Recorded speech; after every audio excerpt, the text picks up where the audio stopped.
লিখেছেন, বিয়ের প্রস্তাব আসার আগ থেকেই একজন দিনদার উত্তম জীবনসঙ্গী পাওয়ার জন্য ইস্তেখারার নামাজ পড়া যাবে? একই নারীকে দুইবার বিয়ে করা জায়েজ আছে কিনা? কেউ যদি নির্দিষ্ট পরিমাণ টাকা দান করার নিয়ত করে তাহলে কি পরে সে নিয়ত পরিবর্তন করতে পারবে? হস্তমৈথুন বা পাপ থেকে বাঁচার জন্য গোপনে বাবা মাকে না জানিয়ে বিয়ে করা যাবে কিনা? পরিপূর্ণ পর্দা রক্ষা করে একজন নারী কি ফেসবুকে তার ছবি দিতে পারবে? নামাজের সময় সিজদার জায়গায় মোবাইল রাখলে, মোবাইলে গান বাজনা থাকলে নামাজ হবে কি? লোন নিয়ে পড়াশোনা করা কি জায়েজ হবে? একই পাপ বারবার করে তওবা করার পর আবারও একই পাপ করে তওবা করে আবারও তৃতীয়বার একই পাপ করে তওবা করলে তওবা কবুল হবে কি না? পর্দা করার জন্য বোরকা ব্যবহার না করে যদি ঢিলে ঢালা লম্বা পোশাক এবং নিকাব আর হাত মোজা ব্যবহার করা হয় তাহলে পর্দা হবে কিনা? ওযু করার সময় এবং খাওয়ার সময় কি আজানের জবাব দেওয়া যাবে? আপনাদের প্রশ্নগুলোর উত্তর দেওয়ার পালায় আমরা প্রবেশ করছি। আমাতুল্লাহ মৌসুমী আপনি লিখেছেন, ওযু করার সময় এবং খাওয়ার সময় কি আজানের জবাব দেওয়া যাবে? ওযু করার সময় এবং আপনার খাওয়ার ফাঁকে আজানের জবাব আপনি দিয়ে দিতে পারেন, কিন্তু ওযু করার সময় আজানের জবাব দিতে গিয়ে আবার যেন আপনার পানি অপচয় না হয়, অনেক দীর্ঘ সময় নিয়ে আপনি পানি ঢাললেন, ব্যাপারটি এরকম যেন না হয় সে বিষয়টি আপনি লক্ষ্য রাখতে হবে। এরপরে স্মৃতি বিনতে জাফর আপনি লিখেছেন, পর্দা করার জন্য বোরকা ব্যবহার না করে যদি ঢিলে ঢালা লম্বা পোশাক এবং নিকাব আর হাত মোজা ব্যবহার করা হয় তাহলে পর্দা হবে কিনা? হ্যাঁ, যে কোনোভাবে আপনার সৌন্দর্য আপনি ঢাকতে পারলেই হলো। বোরকা পরা ছাড়া যদি আপনি পারেন, ওকে। আমি দেখেছি ব্যক্তিগতভাবে বোরকা পরেন না কোনো ভদ্রমহিলা, কিন্তু পর্দার জন্য যা দরকার সেটা তিনি করতে পারেন, সেটা যথেষ্ট। বিশেষ করে তার যদি সুন্দর পোশাক আশাক থাকে তার উপরে একটা চাদর বা অন্য কিছু দিয়ে, না কিছু এমন কিছু দিয়ে তার সে সৌন্দর্য ঢাকা উচিত, যাতে করে লাইভ দিনে জিনা তাহুন্না আয়াতের খেলাফ না হয়, অর্থাৎ নারীরা তাদের সৌন্দর্যগুলোকে ঢেকে রাখবে, সেটি যেন হয়। সেটি পর্দা দিয়ে বোরকা দিয়েই করতে হবে এমন কোনো বাধ্যতামূলক নয়, কালো বোরকা দিয়েই করতে হবে এমন কোনো কথা নয়। এরপরে সাদিকুন জান্নাত আপনি লিখেছেন, একই পাপ বারবার করে তওবা করার পর আবারও একই পাপ করে তওবা করে আবারও তৃতীয়বার একই পাপ করে তওবা করলে তওবা কবুল হবে কি না? একই পাপ একবার করে তওবা করার পর যদি আবারও একই পাপ করে মানুষ তওবা করে এবং সে পাপ যদি তৃতীয়বারও করে তারপরও যদি তওবা করে তারপরও তওবা কবুল হতে পারে। আল্লাহ রাব্বুল আলামিনের গুণবাচক নামগুলোর ভিতরে একটা হলো তাওয়াব, যার অর্থ হলো বারবার যিনি বান্দার তওবা কবুল করেন। এই বারবার বান্দার তওবা কবুল করার যে সিফত আল্লাহ তাআলার আছে, এই সিফত বা এই গুণের কারণে বান্দা আল্লাহ তাআলার কাছে বারবার তওবা করবেন এবং একবার পাপ হয়ে গেছে, দ্বিতীয় তওবা করেছেন, আবার তওবা ভঙ্গ হয়ে গেছে, আবার তওবা করেছেন, আবার তওবা ভঙ্গ হয়ে গেছে। শয়তান এই টাইমে মানুষকে নিরাশ করে দেয় যে না, তুমি কি কোন মুখে আল্লাহর কাছে চাইবে।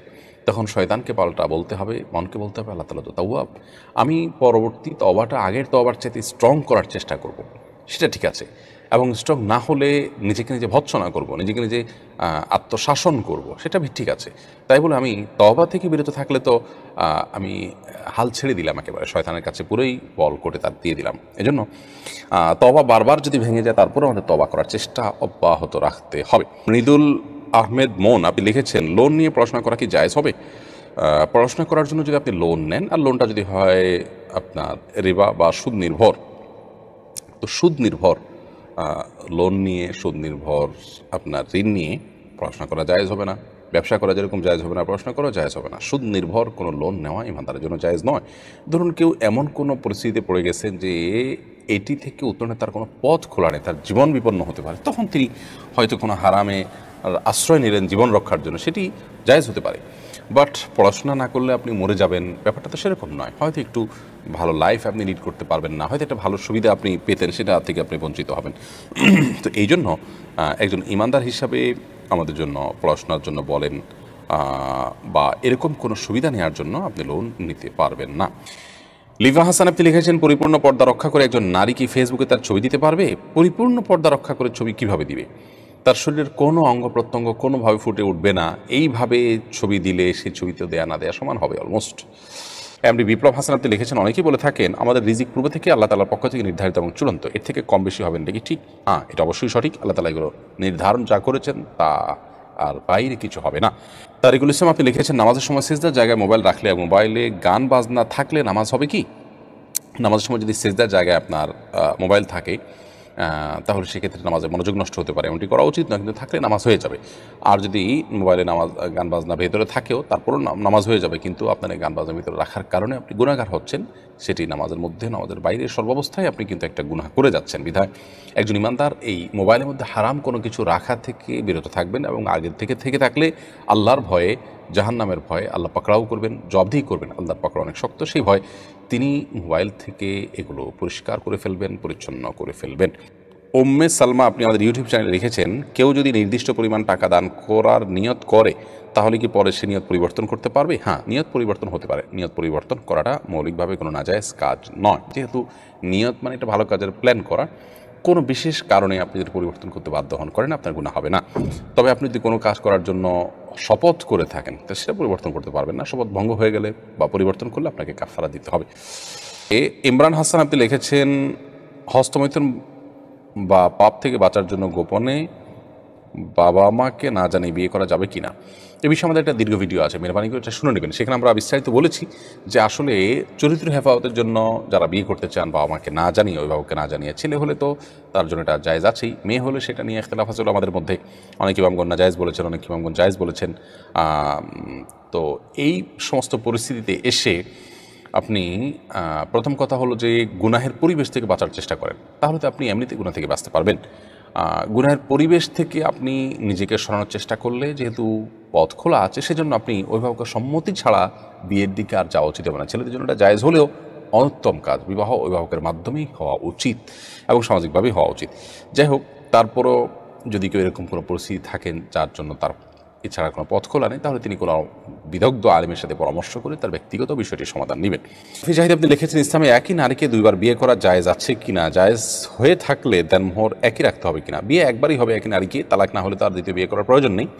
কিন্তু অনেক সময় দেখা যায় সামাজিক কারণে দ্বিতীয়বার বিয়ে করতে হয়।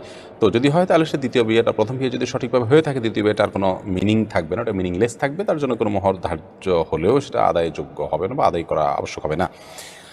বিয়ে একাধিক নয়, শুধু একবারই, মানে একই মহিলা একই পুরুষ স্বামী স্ত্রীর মধ্যে একবার বিয়ে হলে যথেষ্ট, একাধিক বিয়ে করার কোনো প্রয়োজন নাই। কিন্তু যেটা বললাম যে অনেক সময় দেখা যায় বিয়ের অভিনয় করতে হয় সামাজিক কোনো কারণে, যদি করা লাগে তো এটা অভিনয়ের মতোই, এটার কোনো ভ্যালু থাকবে না। মুশতাকিন হক আপনি লিখেছেন, কৃত্রিম প্রজনন করা কি জায়েজ এবং উপার্জনকৃত অর্থটা কি হালাল নাকি হারাম? কৃত্রিম প্রজনন করা, এটার প্রক্রিয়াটা কি? ধরুন ডিম উৎপাদন হয়ে থাকে আপনার মেশিনের মাধ্যমে, এটা তো জায়েজ, সেক্ষেত্রে সেটা জায়েজ আছে কিনা আরেকটা প্রশ্ন।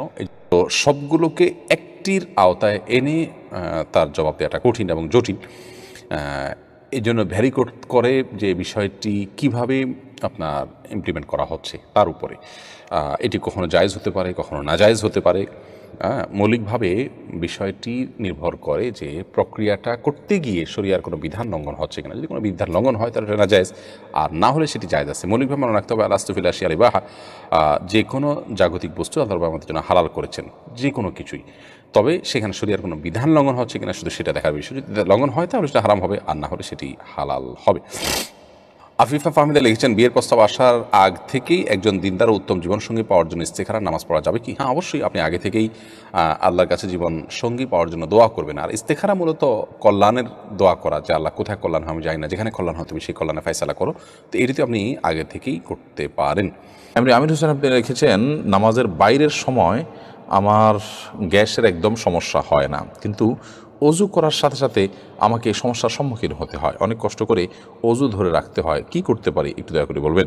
নামাজের বাইরের সময় গ্যাসের সমস্যা হয় না, কিন্তু নামাজ দাঁড়ালে শুরু হয়ে যায়। এটা কোনো দুষ্টজিনের উপদ্রব কিনা, ব্ল্যাক ম্যাজিকের কারণে কিনা সেটা আপনার দেখা দরকার, এবং সেটার জন্য আপনি রাকিদের শরণাপন্ন হয়ে ট্রিটমেন্ট করা উচিত। বিশেষ করে কোরআন কারিমের তেলাওয়াত জিকিরের পরিমাণ বাড়িয়ে দেওয়া উচিত।